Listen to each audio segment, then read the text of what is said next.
Hello, this is Dread, and in today's video topic, this is going to be the Cruelty Sacrifice Dread Shade Necromancer. So, just to point out a few things, I actually leveled this character and got it all the way to around like 640-ish corruption in one day. That is insane due to the changes to corruption pushing and, Harbinger needles and just everything. It has made it so that I can get a character into 600 corruption very, very quickly. Now, this is a good thing, but also a very bad thing as well, as I usually push to my limits and I never really, peel back any like effort. What does that mean? Well, I had a 7 hour stream yesterday where I was at like, I think level 70 and I was at like 300 corruption.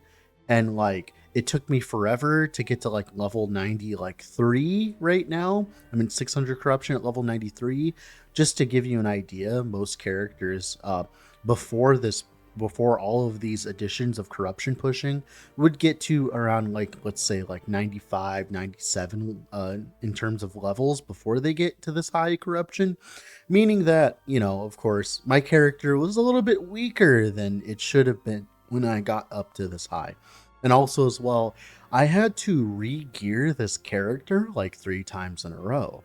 That's because we are trying to utilize the combo of Bone Clamor Barbrute again, where we stack necrotic res to get ward per second. And turns out I just still did not enjoy it. It did not work. It kind of petered out around like 500 corruption, and I just kept dying too much. So I'm like, all right, fine. Let's find a different way of sustaining our HP. And then I went through multiple different ways of trying to sustain my HP, and I've landed on what I'm going to do for this character. But before that, if you haven't already, I'd heavily suggest leaving a like on the video and subscribing to the channel, as that is the best way of currently supporting me. And also as well, I stream on Twitch as well, like I just said, if you want us to come see me do my work live. Now, for this build specifically here, the way this works is we are utilizing the new unique relic that came out in this patch, Cruelty. Cruelty makes it so that everything is automatically sacrificed after 2 seconds. This means our sacrifices go off, they chain to other other minions, and they deal hits. Now, the problem though with this is, this can go off a little too much and it'll drain you of your mana. And when you're out of mana, these triggers will still happen, but the sacrifices do 80% less damage. That means that, sacrifice doesn't do that much damage. But thankfully, we have found a way around this downside. That's through multiple different ways. The first way is by utilizing bunkers. So every single time one of our minion sacrifices, doesn't matter if sacrifice is doing damage or not, because guess what? Our minions are dying and then we are hitting the enemy for bone curse, which does bone curse damage, and we can scale bone curse's damage that way. Now, normally this would not be enough to make a build viable, as bone curse is definitely it's good, but it's not that good, if that makes sense. But we have a bone, we have a solution to the problem. So we can actually utilize a node inside Dreadshade, and it's called Doombrand. The way this works, if you cast Dreadshade, and we're casting it at the opponent using the node that allows us to cast it on enemies, and if any minion is in the area, they get marked with Doombrand, which deals damage over time to them, and then when they die, they explode. Normally, this wouldn't be very easily used, as the damage over time that it applies is actually very small, and it's hard to keep your minions dying because of this. But what's cool is, since we're automatically sacrificing our minions, it means that our Doombrand procs go off all the time. So they're like the little like greenish like procs, like necrotic procs you see. And guess what? That means that's another hit for Bone Curse. So not only are we getting one Bone Curse proc from the sacrifice, we're also getting another Bone Curse proc from Doombrand, and Doombrand does a decent amount of damage as well.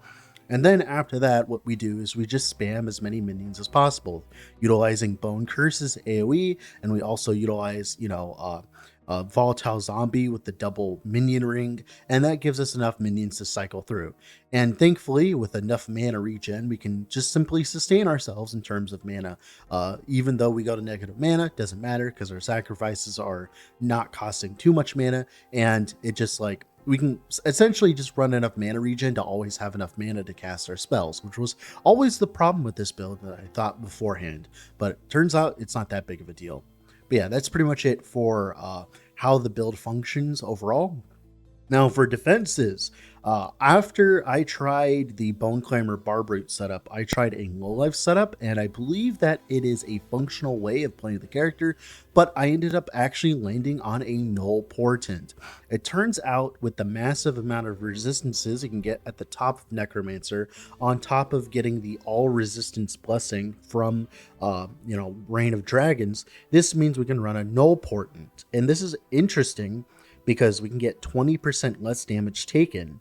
And that's not necessarily a stat most necromancers had access to before. Like, you could run a Titan Heart with a two-handed melee weapon, but in this build we're running a one-handed weapon and a catalyst. We're running a Marinas and a crit catalyst, so we can't run a Titan's Heart. Titan's Heart wouldn't give us the DR, but we can run a null portent and just stack a little bit of resistance utilizing the tree and stuff like that. And we could also utilize an Aura of Decay setup, which gives us a massive amount of poison res and also makes us take up to like 70% less poison damage. And then the null portent on top of that makes us take another 20% less poison resistance as long as we have some poison res on top, which means not only are we taking less damage from damage over time, thanks to null portent, we're taking less damage from poison. It means I can do monoliths like the divine monoliths that have a bunch of poison enemies, and I can essentially face tank them because I don't need to deal with them. Now that's part of the defenses. The other part of the defenses is we're utilizing a Peak of the Mountain. Peak of the Mountain allows us to cap crit easily, but the problem is it means that we cannot we cannot leech from our crits. That's fine, as we're utilizing Hollow Lich, which is one of the nice things Necromancer can do. If you don't know, between River and Bones and Hollow Lich, you can actually get 10 times your leech as percent damage. So we're getting 200% increased damage from Hollow Lich, thanks to River of Bones, but it means we can't leech. And the problem is we're playing an HP/hybrid build, right? And we need our sustain. So how do we sustain? Well, we have an ace in the hole. We utilize a Death Rattle. Death Rattle allows us to get 30 life on minion death. And we are cycling through a very large amount of minions. Minions are constantly dying, and that on top of Aura of Decay's healing, just the base 8% healing, right? And then just a little bit of like life on kill here and there, and then like life on zombie death. That is enough to sustain our HP values when we're going through the monolith on bosses. As you can see, whenever I take any amount of damage to my HP, I'm back up pretty quickly thanks to the fact that we have all that life on kill. All that life on minion death, which is great. Now, that's pretty much it for the build. That's pretty much it for the idea. With all that being said, if you haven't already, I'd have to suggest leaving a like in the video and subscribe to the channel. But let's go in game and talk about the build more in detail, shall we? All right, here we are in game with the character. This time around, I really like the look of this character. I actually like the normal looking MTX of like the. I like the look of this character. I'm not gonna lie. It's kind of working on me. I like it. Yeah, let's talk about the character, shall we? So for skills here, we have Summon Volatile Zombie. It's the most important. Oh no, actually Sacrifice is the most important one. All we care about is extra AoE on Sacrifice, so that we can hit targets with Bone Curse, and we can shotgun with Bone Curse, right? And then Catalyst of Horror with the sacrifice trigger, right? So that we can sacrifice multiple minions at once. This allows us to bypass most of the mana cost of sacrifice. So we actually only use 9 mana to sacrifice our minions. And then this sacrifices 5 to 6 minions, which means that we get 5 minions for the price of 9 mana, which is great. Then we grab some mana efficiency, and that's pretty much it. We are not scaling Sacrifice's damage. Sacrifice doesn't do that much damage in this setup. We are mainly focusing on Bone Curse. The reason why we're focusing on Bone Curse is because, one, I believe Sacrifice focus builds are going to get nerfed next patch, as Sacrifice is pretty OP if you so focus on Sacrifice. So I'm trying to make a version that survives next patch. Also, as well, there's a Sacrifice build utilizing Jungle Queens with the zombie mod. I'm specifically not playing that version. That's because that version also as well is probably going to get nerfed into oblivion. So I'm trying to make a version of the build that does not instantly die next patch when they go and delete the volatile zombie mod or whatever they end up doing for balance. So that's why I'm not playing the sacrifice focused version, if you're wondering. Then Volatile Zombie here. Parasites, of course, getting all that extra minions.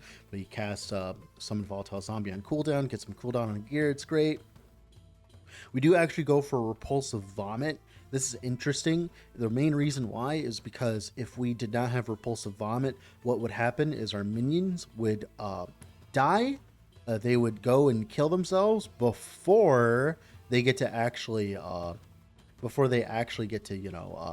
do the vomit, which that causes problems with the build overall. We need them to vomit first so that they stay for 2 seconds so that Cruelty can sacrifice for them, right?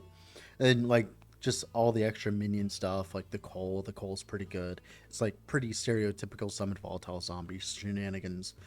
Now, Bone Curse, we go for the Bone Curse Bone Prison. So we summon a bunch of Bone Prisons, right? Then that's just extra clear and damage.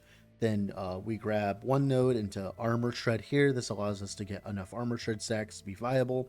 5 points in Iron Maiden for more damage. 3 points into Brittle Bones for more damage as well. 1 point into Ruptured Corpse. This gives us a lot of extra explosions when we're dealing with trash. Then 5 points into Cursed Limbs. This makes it so that if I cast my Bone Curse and then my zombies, they go and deal with other enemies that are not on my Bone Curse, right? Because as a cooldown, it means they can actually kill and clear them as well, as it triggers a bunch of extra times so that I always have 100% uptime on my Bone Curse, as I noticed that was becoming a problem in the higher corruptions. And that's pretty much it for Bone Curse. For Dreadshade here, stereotypical Dreadshade setup, except we're doing it a little differently this time. We are making it so that we are affected by the aura, so we get the 60% more damage, and we're also getting the flat from Dreadshade, which is great, and the percent necrotic damage, but we're also attaching it to an enemy. The reason why we're attaching it to an enemy is because if I try to attach it to one of my minions, guess what? They die, and I lose my Dreadshade. But if I do this, then I always have it up, and as you can see, those are the Doombrand explosions. Doombrand here, Doombrand on minions, count as your ability, not your minions. And, you know, of course, as you can see, it causes extra Bone Curse hits, which is great. Then we also get the more damage with Doombrand as well to make them actually do competitive amounts of damage. I actually went and tested it right now with my current setup. I'm doing I think 50k hits per Doombrand explosion. And of course, we have a lot of minions, so that's a lot of extra damage. And that's not counting all the Bone Curse procs as well. That's pretty much it for Dreadshade. Aura of Decay, mainly, we just care about the poison resistance. We care about the chill and slow. We care about the less poison damage taken. We care about the absence of life. This gives us just a little bit of extra sustain on top of everything else that we're doing. And that's pretty much it for skills. Let's talk about gear. Let's talk about passives that are important. So the main combo that is giving us a decent amount of damage is giving us like 200% increased damage for free. That is utilizing Hollow Lich here. In combination with River of Bones, this 20% of Life Leech, it actually gets multiplied by 10. We get 200% increased damage, which is great. Other passives that are mandatory, Mania of Mortality is what's actually giving us so much extra ward here. It's giving us so that we not only do we have HP, we have ward. That's why the Null Portent is so strong, is the less damage taken applies to our ward and our HP. So it just gives us even more of a buffer. And that's pretty much it for the Necromancer tree, the normal Acolyte tree. Necromancer here, just grabbing the HP. We don't really care about the HP around minions because they keep dying. We do need a little bit of mini HP so they don't instantly die, but like you can kind of like mess around with that. We also have like Mark for Death here. This 5-pointer Reclamation of Souls is insanely strong. 35 ward on minion death. We're causing a very large amount of minion deaths. Extra resistance here. This actually helps us cap our reses for Null Portent, which is cool, as having access to that just helps us out immensely. Then for Warlock, we just care about the mana regen. We need a nice amount of mana regen. Right now I'm at 16. This is like the bare minimum of mana regen I'd be happy with. I'd want just like a tinge more to be very happy with the build. Then 6 points eventually into Unholy Torment.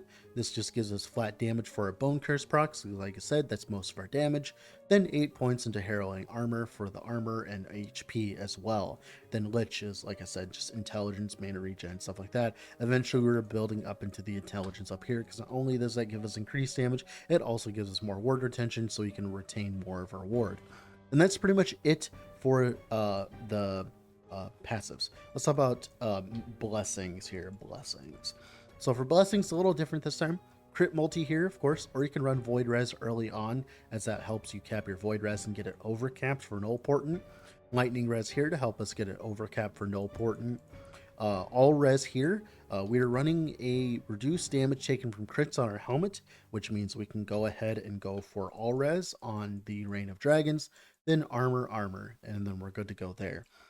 Now, let's talk about our gear. This is the interesting part. I'm running a Peak of the Mountain. I'm running it with the Tier 7 reduced bonus damage taken from critical. We're running our Death Rattle. I just have Fire Res on it to help me cap my Fire Res.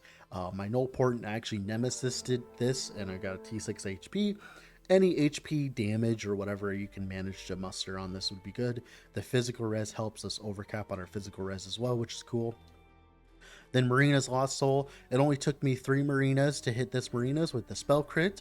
This is just really strong for us because not only does it give us spell damage, it gives us flat damage, and that curse damage applies to Bone Curse as well. It wasn't very well rolled, but like, you know, I'm not going to complain. Then it does reduce our HP by 10%, but that's fine. It's well worth it for the amount of damage it gives us. Then our Catalyst here, very shitty Catalyst, but it was the only one I can muster. Crit multi, T7, then some spell crit and some resistances. Like, you get much better than this eventually. Double cycles, I actually just put a bunch of cycles into the Nemesis and got mana regen, which I'm happy with. You could probably go for better if you keep Nemesising them. Belt here, just a cooldown and HP. The cleanse is nice as well, and then eventually you want mana regen on the prefix on the belt. Gloves here, by the way, you want some amount of area, whether that be on your gloves or that on your amulet. The area is very nice. I got it on an Eternal Gauntlets setup. I dropped this. I got the HP on it as well. Oh, no, I didn't. I didn't drop this. I actually traded for it. I couldn't remember. But yeah, Eternal Gauntlets, you probably want crit chance or intelligence instead of the cast speed. Cast speed's not too important on this build, but Eternal Gauntlets are good. Boots here, Terra's Path. Not only can we use the movement speed, of course, we get the HP as well. The healing effectiveness applies to our zombie death triggers. Also applies to our Aura of Decay, which is nice. And also as well, when we move around, as you can see, I'm waiting for it. Waiting for a trigger. See those vines? They also can sacrifice and give us extra sacrifice triggers, which is kind of cool. It's kind of cool that you can do that. It's not mandatory. You can use any pair of boots. Like, for instance, I was thinking about running a dragon fiery shoes, but, you know, it happens. Then Cruelty here, spell crit, res. You want to make sure that the roll is right. And go from 89% mana to 53%. You want the 53% or close to that. You want the less mana, because otherwise you're going to be spending more mana per sacrifice trigger. Then for idols, just res and res HP and res HP everywhere. And that's because there's no idols that really help you out for damage, so you just want as much HP as possible. And that's pretty much it for the character. This actually ended up being very cheap, all things considered. With all that being said, this has been Dread. I'll have to go do something else. Bye.